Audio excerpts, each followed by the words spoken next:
I'm Caitlin. And today we are talking meal prep, which is something I get a lot of questions about. Definitely. Yep. So why don't we just get started and then we can talk about some of our favorite meal prep tips. You missed what we're also talking about. We're not talking about meal prep. We're talking about how quickly you have to eat it. Yes, food safety. Another good question that we get a lot of times during session. All right, so what are we making today? All right, so first we're going to make a sheet pan meal, which I think just makes everything easier. One pan, you don't have to clean 5 different pots and pans. Yep.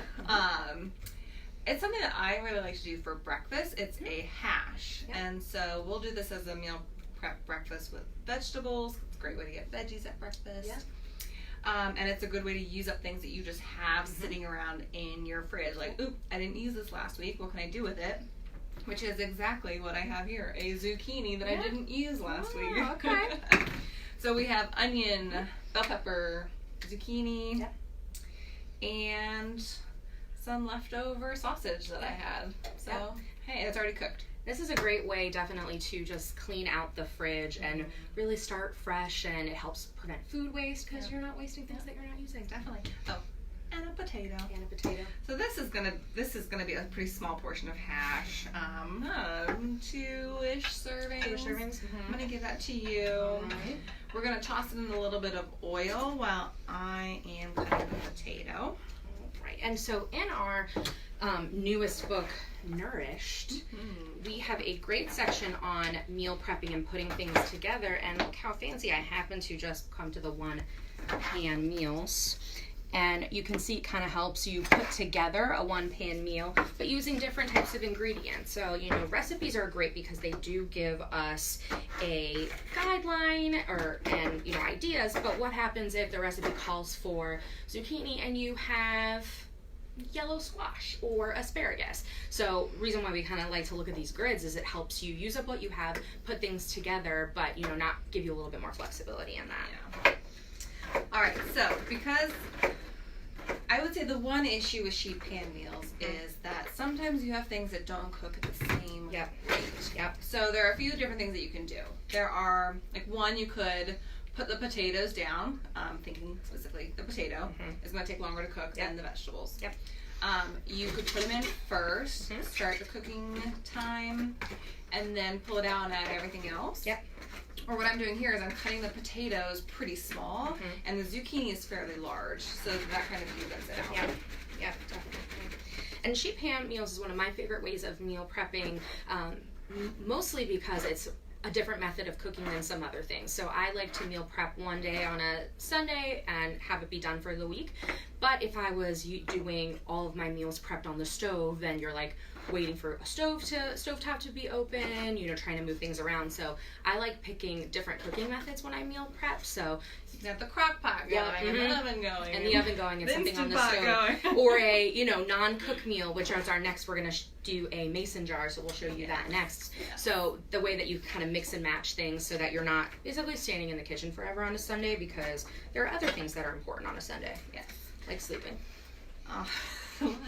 Like sleeping. Or football, because apparently that's back. Oops. I'm making a mess.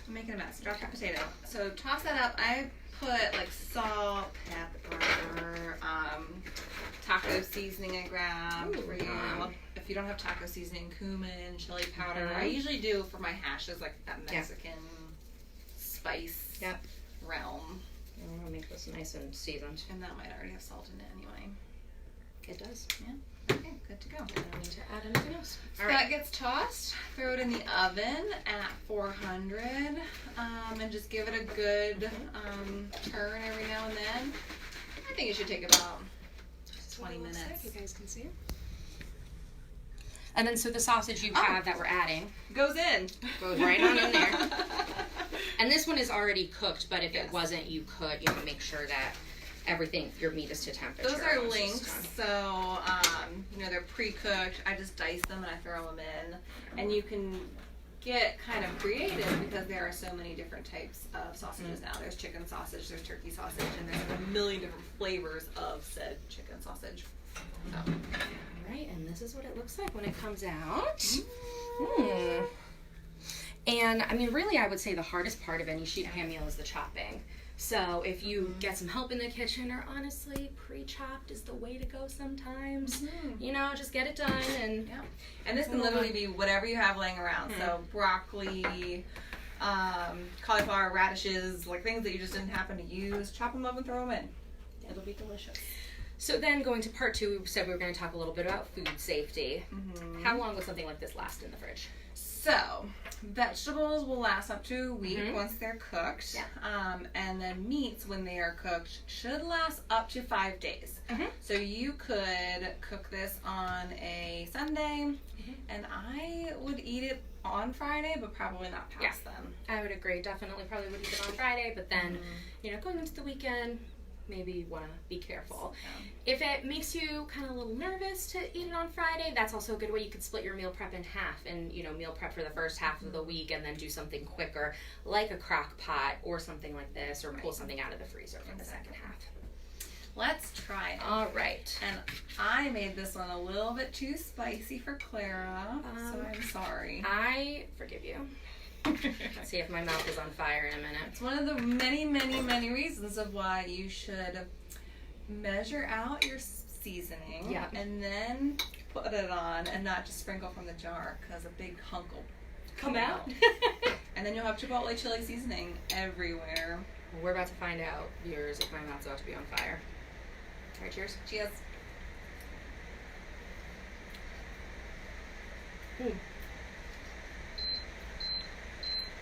That's hot temperature. Oh. It's a little hot. A little hot all around. Yeah. But no, that's good. So, yeah. I think that's really good. Hash. Done. Easy lunch. Easy dinner. Easy breakfast. It's versatile. Winner. Yeah. Very good. One thing I wanted to point out about our new book is in the appendices, there are all kinds of charts. And this one is about food safety and how long foods last when they're raw and when they're cooked in the freezer and the fridge. Yeah.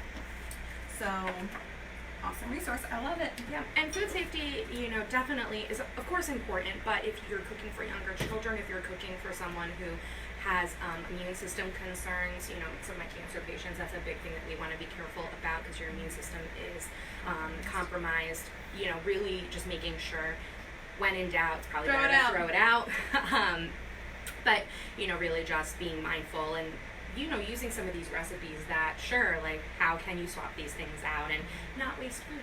Yeah, and doing things like crock pot meals, Instant Pot meals, that freeze really well. Absolutely. So I can't eat this whole pot of chili in 5 days, but I can freeze it and it's good for 6 months. Yeah. Easy peasy. Easy peasy. And the more airtight your containers, that also helps. Yeah. So that's why I'm such a fan of our next meal. I'm very ready. Okay. Mason jar salads. We are both mason jar people. Love mason jars. My entire apartment is mason jars. They're so cheap, and they are good for storage. Yep. And they are airtight. And they look so cute. And they're so cute. Sarah keeps all of her like flowers and you do. I don't know, baking stuff. I do. All my jars, everything, and displayed. Rice. Mine are shoved. No, mine are nicely displayed. Yeah, it's super cute. So cute. All right.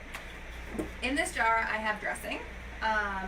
The nice thing about mason jar salads is everything is going into the jar. You don't have to carry your container plus your dressing. More things to wash at the end of the day. So it goes right in. What you're probably saying to me is, but it's going to make it all soggy. It won't, because we're going to build it in a way that won't make it soggy.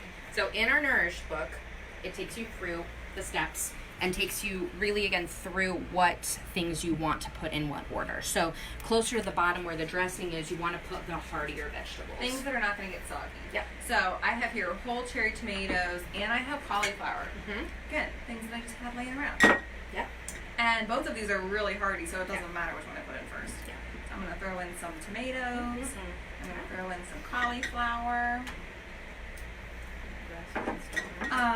After the hearty vegetables, you can do softer vegetables, things that may get a little soggy. I usually do like cucumbers there. And then like beans can be next. So we have chickpeas. It's gonna amp up a little bit of protein, add some more fiber going on in there. Fiber, some starch. Okay.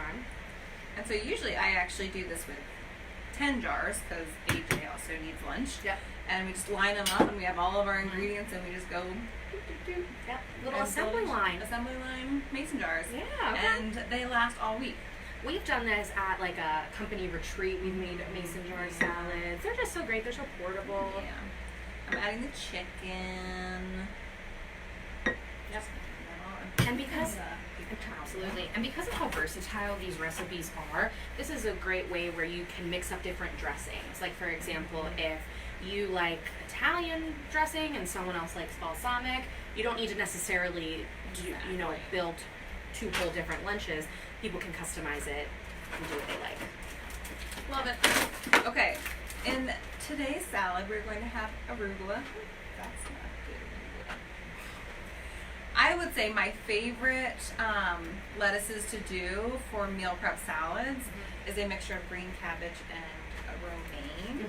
Both very super hardy. They're gonna last. Yeah, very hardy. Spinach and those soft mixed greens are probably gonna start to get a little wilty after 5 days. Yep. So choose wisely. Yep. Okay. Got our arugula. You could also do cheese in here. You could do dried fruit.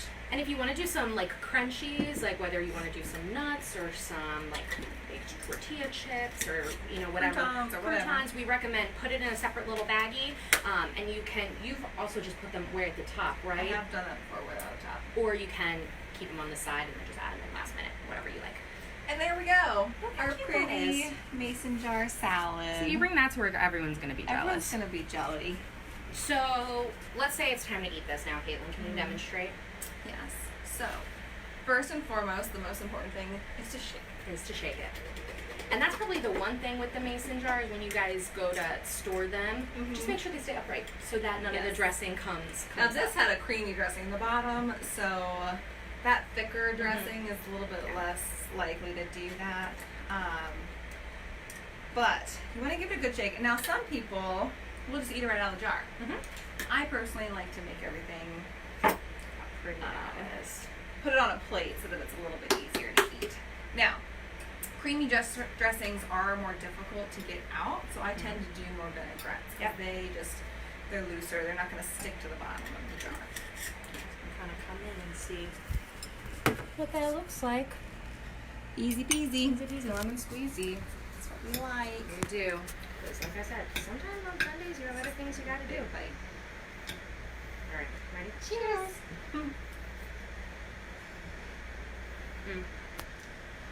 Very good. That'll do. Yep. All right. So again, this had cooked chicken in it. So maximum 5 days. Yep. But Absolutely. it'll keep nice and fresh with this tight sealed jar. Yep. And they're great. Like, I'm a fan of Pyrex. That's another good one that'll give you a good seal. There's a great, like, there are food saver systems out there now too, which I've had a few clients get, and you can vacuum seal, and then that makes it last longer. I baked English muffins in June, and we are eating them this week because of my food saver. Yeah. So it's a good investment. It definitely is. My parents have one and they love it. Especially with meats, so you Yeah. can get all the freezer burn. Yep. And then you can buy in bulk when things are on sale. And save money. Yeah. And there are so many good benefits. So going on many right now. good benefits. All right, October 16th. 15th. October 15th is our next Facebook Live, and what are we talking? We are talking, what to cook when you don't feel like cooking. Yep, which Big is one. it's a big one. And, confession, there are days that I don't feel like cooking. I'm sure there are days that you don't feel like cooking. So, Occasionally. yeah, we have some tips and hacks for you to help you get food on the table. All right. Absolutely. Thanks for joining us. Have a good rest of your day.